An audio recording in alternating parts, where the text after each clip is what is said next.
कोपरगाव तालुक्यातील ब्राह्मणगाव येथील अर्चना माधव शिंगाडे या महिलेचा उपचारादरम्यान मृत्यू झाला होता. सदर महिलेचा मृत्यू डॉक्टरांच्या हलगर्जीपणा व चुकीच्या ट्रीटमेंटमुळे झाल्याचा आरोप मयत महिलेचे पती माधव शिंगाडे यांच्यासह सकल आंबेडकरी समाजाच्या वतीने करण्यात आला होता. त्या महिलेच्या मृत्यूसाठी डॉक्टर मयूर तिरमके यांना दोषी धरून त्यांच्यावर सदोष मनुष्यवधाचा गुन्हा दाखल करण्यात यावा या मागणीसाठी मंगळवार दिनांक 10 जून 2025 रोजी सकल आंबेडकरी समाज कोपरगाव शहर व तालुक्याच्या वतीने तहसील कार्यालयावर जाहीर निषेध मोर्चाही काढण्यात आला होता. सदर घटनेबाबत डॉक्टर मयूर तिरमके यांच्याशी संवाद साधत त्यांच्यावर होत असलेल्या विविध आरोपांबाबत त्यांना विचारणा केली असता यावेळी डॉक्टर मयूर तिरमके हे म्हणाले की सदर महिलेच्या मृत्यूशी माझा काहीही संबंध नाही. सर्वजण मला दोषी ठरवत आहे. मात्र झालेल्या प्रकाराबाबत सविस्तर जाणून घेतल्यास त्या महिलेचा मृत्यू माझ्या हॉस्पिटलमध्ये झालेला नसून दुसऱ्या हॉस्पिटलमध्ये झाला आहे. मोर्चात अनेक आरोप माझ्यावर करण्यात आले असून ते सर्व आरोप बिनबुडाचे आहे. काय म्हणाले डॉक्टर तिरमके, पहा सविस्तर. काल जो मोर्चा काढण्यात आला तो मोर्चा संपल्यानंतर मी माझं मत व्यक्त केलं होतं. तर त्याद्वारे माझी इच्छा एकच होती की झालेली जी घटना आहे ती घडलेल्या घटनाक्रमानुसार लोकांपर्यंत पोहोचावी. कारण गेले 10-12 दिवस खूप चुकीच्या माहिती चुकीच्या पद्धतीने ज्या प्रकारे पसरवण्यात येत होतात आणि त्यामध्ये गेले 10-12 दिवस जो व्यक्तिगत मला एकट्याला टार्गेट करून जी टीका झाली त्याविषयी मला खरं तर काल बोलायचं होतं. म्हणून मी काल प्रसारमाध्यमांमध्ये ती एक मुलाखत माझी दिली होती की जेणेकरून लोकांना ॲटलिस्ट कळावं की नेमकं प्रकरण पूर्ण काय आहे. तर त्या दृष्टीनेच मी पुन्हा हेच म्हणेल की कालचा जो मोर्चा झाला किंवा त्या अगोदरही जे फलकं लावण्यात आली व्यक्तिगत माझ्या नावाने, तसं बघितलं तर कुठल्याही तुम्ही गुन्ह्याची तक्रार नसताना, कुठल्याही गुन्ह्याची तक्रार जरी असेल तर तो सिद्ध झालेला नसताना व्यक्तिगत अपमानास्पद मानहानीजनक मजकूर छापून ते शहराच्या मध्यवर्ती ठिकाणी 4-5 ठिकाणी बोर्ड लावण्यात आले होते. त्यासाठी आम्ही पोलीस प्रशासन किंवा नगरपालिका प्रशासकीय लोकांकडे त्याची तक्रार दाखल केली होती. त्यावेळी मोर्चा झाल्यानंतर योग्य ती कारवाई त्या बोर्डवरती झालीसुद्धा. पण त्या दरम्यान जी माझी मानहानी झाली, माझा अपमान झाला, त्यासाठी खरं कारणीभूत लोक कोण आहेत याचा शोध घेणं जास्त गरजेचं आहे. कारण जी घटनाक्रम झाली ती मी पुन्हा एकदा आपल्यामार्फतही आपल्या सर्व कोपरगाव गावकरी असतील, काकडी ग्रामस्थ असतील किंवा ब्राह्मणगाव ग्रामस्थ असतील किंवा सकल आंबेडकरी समाज असेल त्यांना पुन्हा एकदा मी तो घटनाक्रम सांगू इच्छितो. कारण जेणेकरून काही चुकीचा मेसेज जायला नको लोकांमध्ये, रुग्णांमध्ये आणि इतरही लोकांमध्ये. तर घटनाक्रम असा होता की 25 तारखेला जेव्हा पेशंट माझ्याकडे आली त्यावेळी ऑलरेडी त्यांचा इनकम्प्लीट ॲबॉर्शन म्हणून प्रकार जो असतो की अर्धवट ब्लिडिंग होऊन गर्भपिशवीमध्ये रक्ताच्या गाठी राहून जाणं अशी त्यांची कंडिशन होती. ब्लिडिंग झालेलं असल्यामुळे आपण तात्काळ त्यांना ॲडमिट केलं. रक्त थांबवण्यासाठी जे योग्य तो औषधोपचार सुरू केला आणि ते जेवण केलेलं करून आलेले असल्यामुळे 6 ते 7 तास गेल्यानंतर म्हणजे संध्याकाळी 4 वाजता आपण त्यांना भूल देऊन चेक क्युरेटाज ही प्रोसेस केली. आपल्याकडे गर्भपात झालेला नाही त्या पेशंटचा. मी पुन्हा एकदा तुमच्या मार्फत सांगतो की गर्भपात ही जी टर्मिनॉलॉजी आहे, मेडिकल टर्मिनेशन ही जी टर्मिनॉलॉजी आहे हे आपण वेगळ्या कारणासाठी वापरतो आणि जी प्रोसिजर सदर पेशंटची माझ्याकडे झाली ती चेक क्युरेटाज झाली. जेणेकरून मध्ये फक्त ज्या गर्भाच्या व्यतिरिक्त ज्या रक्ताच्या गाठी राहून गेलेल्या होत्या त्या आपण बाहेर काढल्यानंतर रक्तस्राव पूर्णपणे बंद होतो. त्या कामी आपण ती चेक क्युरेटाज नावाची प्रोसिजर केली पेशंटची आणि अर्ध्या तासात वॉर्डमध्ये पेशंट शिफ्ट झालं. त्यानंतर प्रोटोकॉलप्रमाणे आपण वेळोवेळी पेशंटचा BP, पल्स रेट, सॅच्युरेशन ह्या गोष्टी तपासत राहतो आणि 1-1 तासाने आपण त्या तपासणी आपल्या पेपरमध्ये उतरवत असतो. तर पेशंटला कुठल्याही प्रकारचा त्रास नव्हता. 3-4 तासाने जेव्हा पेशंटची पूर्ण भूल उतरते तेव्हा स्वतः आपण पेशंटला चालायला सांगतो, बाथरूमला जाऊन यायला सांगतो, त्यानंतर आपण पेशंटला पाणी घ्यायला सांगतो, चहा घ्यायला सांगतो. तर ह्या सगळ्या गोष्टी आपण सदर पेशंटसोबत केल्या. त्यानंतर रात्री 11:15च्या दरम्यान त्यांना उजव्या बाजूला बरगडीच्या खाली शार्प पेनचा एक एपिसोड झाला. मी स्वतः तेव्हा तपासायलाही आलो. म्हणजे हा पण जो आरोप होता की सतत पेशंटला त्रास होता, डॉक्टरांनी बघितलंच नाही, तर मी रात्री 11:15 वाजता सुद्धा मी स्वतः परत पुन्हा पेशंटला बघायला आलो. तेव्हा त्यांच्याकडून कळालं की उठून बसून फिरल्यानंतर झोपेतून पुन्हा उठताना छातीमध्ये थोडी चमक भरली, त्यामुळे ते दुखत आहे. तर प्राथमिक बघता माझा जो अंदाज होता तो पित्ताशयाच्या पिशवीमध्ये खडे झाले किंवा पित्ताशयाचं इन्फेक्शन असेल तर ते त्या प्रकारचं पेन असू शकतं असा माझा प्राथमिक अंदाज त्यावेळी झाला. त्यावेळी सुद्धा गरजेचे जे औषधोपचार होते ते झाल्यानंतर पेशंटला बरं वाटल्यानंतर ओव्हरनाईट मॉनिटरिंग केलं आपण. पेशंटचा BP घेत राहिलो आणि त्यांच्यासोबत जे नातेवाईक होते हे सुद्धा या गोष्टीला कदाचित ते हे करणार नाही, ते राजी होतील या गोष्टीसाठी सुद्धा, की सकाळपर्यंत आपण पेशंटचा BP वगैरे मॉनिटर करत पेशंटला उठून चालणं फिरणं चहा पाणी चालू करणं वेळच्या वेळी झालं होतं. त्यानंतर रात्रीचा जो एपिसोड झाला म्हणून आपण त्यांची सोनोग्राफीचा रिपोर्ट करून घेतला. सकाळी 10:30 वाजता पुन्हा ते जेव्हा रिपोर्ट घेऊन माझ्याकडे आले तेव्हाही पेशंट चालत गेलं, सोनोग्राफीचा रिपोर्ट करून आले. त्यावेळी मी त्यांना तोही सल्ला दिला की आपण आज संध्याकाळपर्यंत किंवा आपल्याला बरं वाटतंय तोपर्यंत आपण थांबूयात, त्यानंतर मी तुम्हाला घरी सोडतो. तसं असेल तर त्या गोष्टीसाठी सुद्धा ते त्यावेळी तयार झाले नाही, कारण त्यावेळी त्यांना बरं वाटत होतं. अर्थातच घरी मुली असल्या कारणाने आम्ही घरी घेऊन जातो आणि ज्यावेळी त्रास होईल त्यावेळी आम्ही कधीही लवकर इथे दाखवायला घेऊन येऊ, कारण जवळच राहतो असं त्यांनी सांगून माझ्याकडून डिस्चार्ज घेतला. डिस्चार्ज ऑन पेशंट रिक्वेस्ट असा तो एक प्रकार असतो. तर DOPRच्या पद्धतीने आपण पेशंटला डिस्चार्ज केलं. त्यानंतर अर्थातच मी कालही म्हणालो की एकदा म्हणजे सोमवारी सकाळी पेशंट इथून गेल्यानंतर पुन्हा पेशंट माझ्याकडे कुठलीही तक्रार घेऊन आलं नाही. मग माझा प्रश्न तिथून उपस्थित जो झाला तोच होता की जर आज माझ्यावर एवढे मोठे आरोप म्हणजे सदोष मनुष्यवधाचा गुन्हा नोंदवा असे आरोप जर माझ्यावर होत असतील तर त्यावेळी त्या नातेवाईकांची, पतीची किंवा इतरही सोबत जे कोणी अजून त्यांचे घरचे मंडळी असतील त्यांची नैतिक जबाबदारी ही होती की माझ्याकडे जर एखादी प्रोसिजर होऊन तुम्ही घरी घेऊन गेलात पेशंट आणि मग जर त्या पेशंटला त्रास होतो जरी आहे तर सर्वप्रथम तुम्ही माझ्याकडे येणं गरजेचं आहे. त्यानंतर त्यांनी तिथल्या कुठल्या तरी लोकल एका डॉक्टरांकडे, जनरल प्रॅक्टिशनरकडे तपासणीसाठी गेले असता त्यांनी त्यांना डॉक्टर शेखर फडके यांच्याकडे रेफर केलं. फडके हॉस्पिटलला गेल्यानंतर म्हणजे मंगळवारी ते पेशंट फडके हॉस्पिटलला गेलं, ॲडमिट झालं. तेव्हाही पेशंट स्वतःच म्हणजे ॲम्ब्युलन्समध्ये गेलं नाही किंवा स्ट्रेचरमध्ये ते पेशंट गेलं नाही, स्वतःच्या गाडीने पेशंट फडके हॉस्पिटलला गेले. मंगळवारी त्यांना तिथे ॲडमिट करून घेण्यात आलं. मंगळवारचे दिवसभर त्यांचं ऑब्झर्वेशनच करण्यात आलं. अर्थातच पेशंट स्टेबल होतं, पेशंटच्या सगळे फॅक्टर्स नॉर्मल होते आणि फक्त पोटात दुखतंय म्हणून तिथं ॲडमिट केलं अशी नंतर मला जी माहिती मिळाली ती आहे. त्यानंतर 24 तास 36 तासापर्यंत पेशंटचं प्लेन मॉनिटरिंगच झालं. तिथंही काही लगेच ॲक्टिव्ह इंटरव्हेन्शन झाले नाही, कारण पेशंट स्टेबलच होतं. त्यानंतर 36 तासांनी पुन्हा एक सोनोग्राफी त्यांची करण्यात आली. त्यानंतर तिथे ऑपरेशन करण्यात आलं. जे काही ऑपरेशन झालं तिथं त्याच्यानंतर 3 दिवस पेशंटही तिथे ॲडमिट होतं.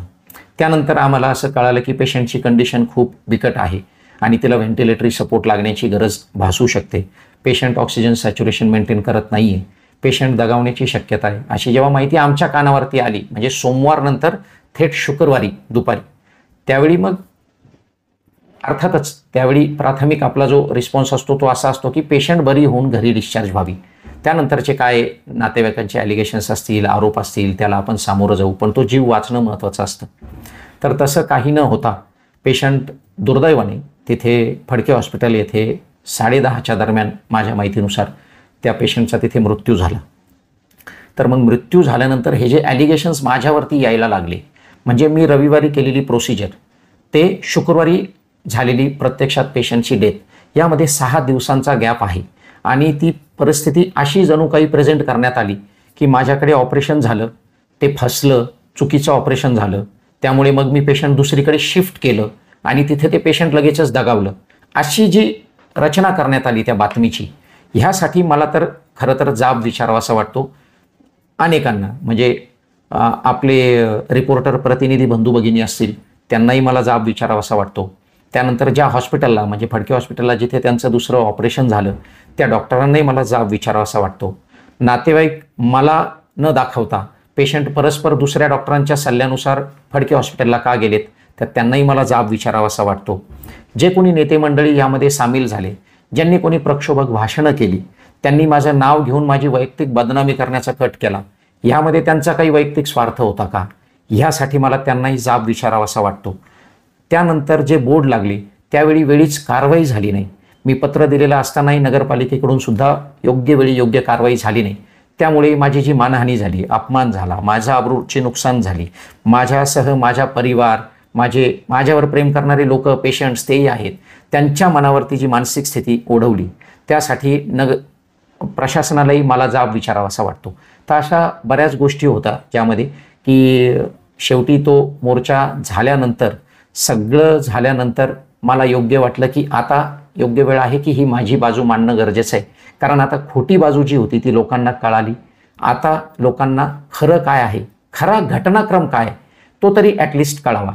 बाकी मी कालही म्हणालो की मयत अर्चना शिंगाडे असतील, त्यांच्या परिवारासोबत आमच्या संवेदना, आमच्याच नाही आमच्या पूर्ण संघटनेच्या संवेदना आहेतच, त्या कायम राहतील. कोणत्याही डॉक्टरला असं वाटत नाही की माझा पेशंट दगावण्याच्या स्थितीपर्यंत मी त्याला खराब करावं किंवा मी जाणीवपूर्वक अशा काही गोष्टी कराव्या की जेणेकरून पेशंटच्या जीविताला धोका निर्माण होईल. हां, नक्कीच त्यांचं ॲलिगेशन आहे कॉम्प्लिकेशन झालेत. तर कॉम्प्लिकेशन होत असताना एखाद्या सर्जरीमध्ये कॉम्प्लिकेशन होऊही शकतात, त्याचंही आपण कोणी डॉक्टर म्हणून कोणी नाकारत नाही ते.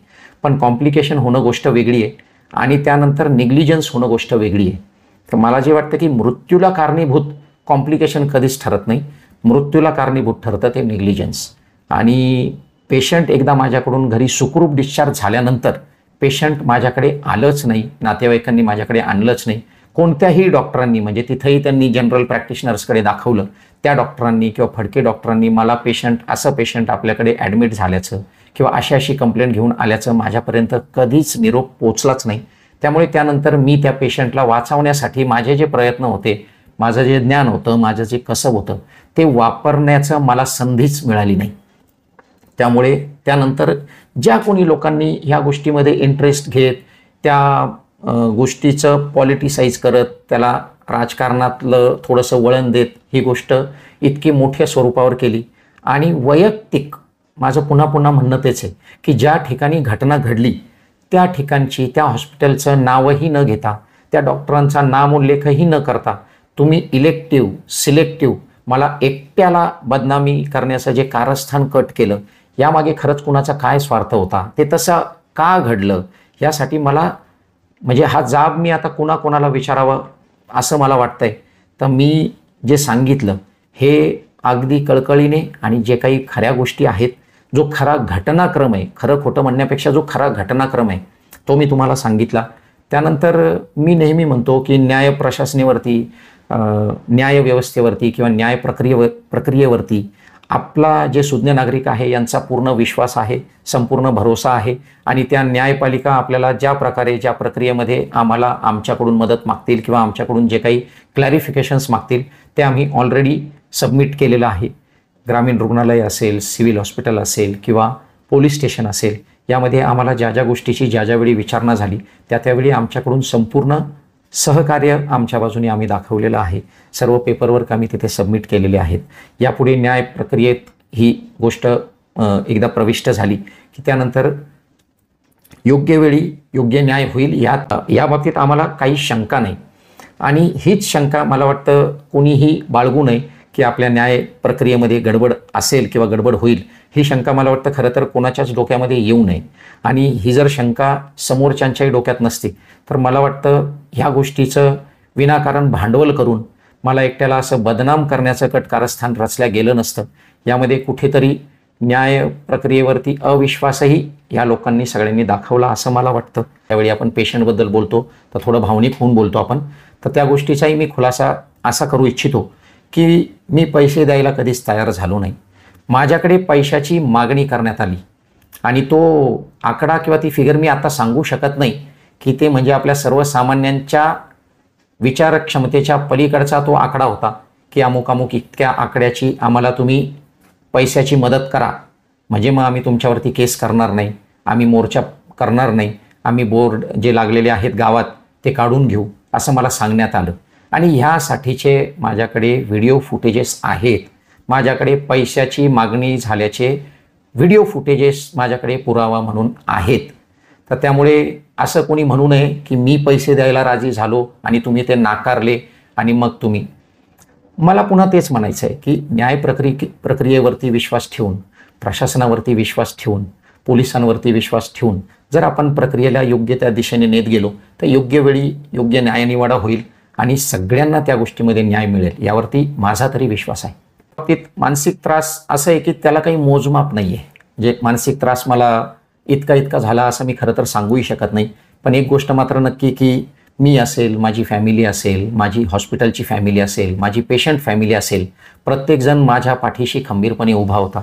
आमचं असोसिएशन असेल, सगळ्यांना घटनाक्रम घडलेला माहीत होता. ॲक्च्युअल घटना कुठे कशी काय घडली, मी काय केलं, दुसऱ्या ठिकाणी फडके हॉस्पिटलला काय झालं, त्यानंतर लोकांनी कसा तो आक्रोश निर्माण केला, कसा त्याला रंग बदलत गेला, कसा माझा अपमान होईल हे बघण्यात आलं आणि एकटं पाडून मला कसं तिथे बदनाम करण्यात येईल हे सगळे लोक बघत होते.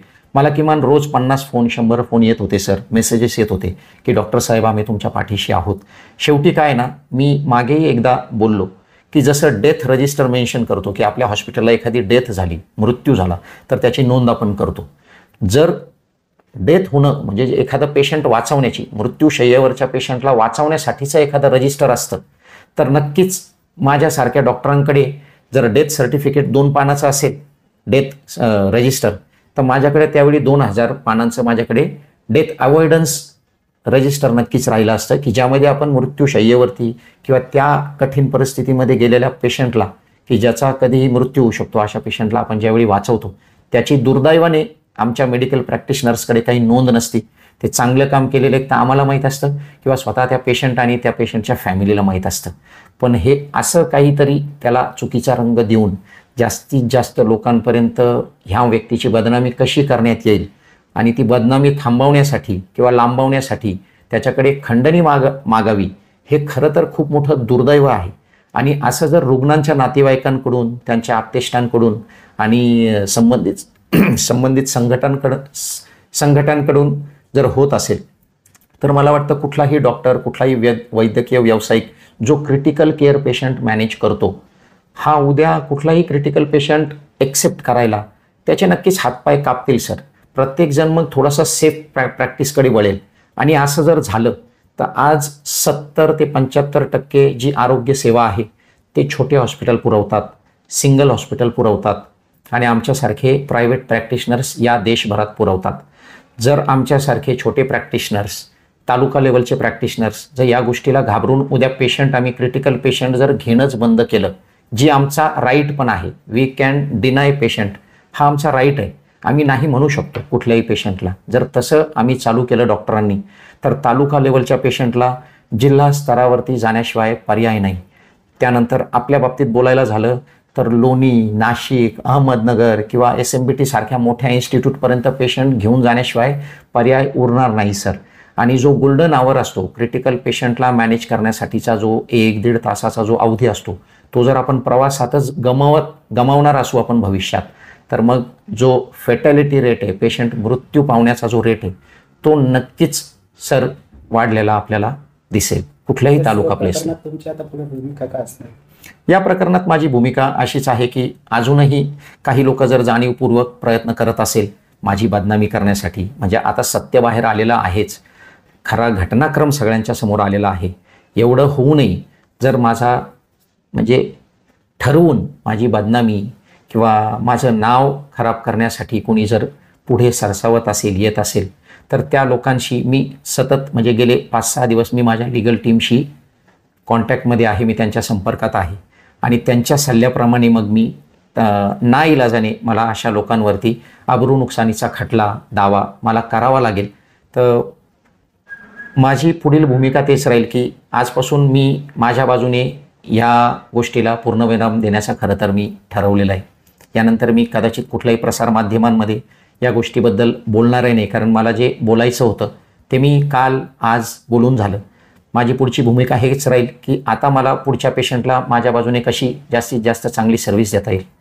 जे लोक माझ्यावर विश्वास ठेवून माझ्यापर्यंत येत आहेत तर त्यांना मला कसं लवकरात लवकर बरं करता येईल, त्यांचा विश्वास कसा टिकून ठेवता येईल आणि जी काही best quality service, medical service आपण तालुका लेवलला प्रोव्हाइड करू शकतो तो देण्याचा माझा प्रयत्न राहील. बाकी घडलेल्या प्रकारामुळे आपण वैद्यकीय व्यवसायात म्हणा किंवा रुग्णसेवेमध्ये आम्ही कुठे कधी काही कमी पडू असा आमच्या बाजूने शक्यतो आमचा प्रयत्न राहील की असं होणार नाही. पण जर वारंवार अशा घटना होत असतील तर मग डॉक्टरांनाही कुठेतरी विचार करणं भाग पडेल आणि जर डॉक्टर या गोष्टीचा विचार करायला लागले तर निश्चितच रुग्ण आणि नातेवाईक त्याची खूप मोठी किंमत मोजतील असं मला वाटतं.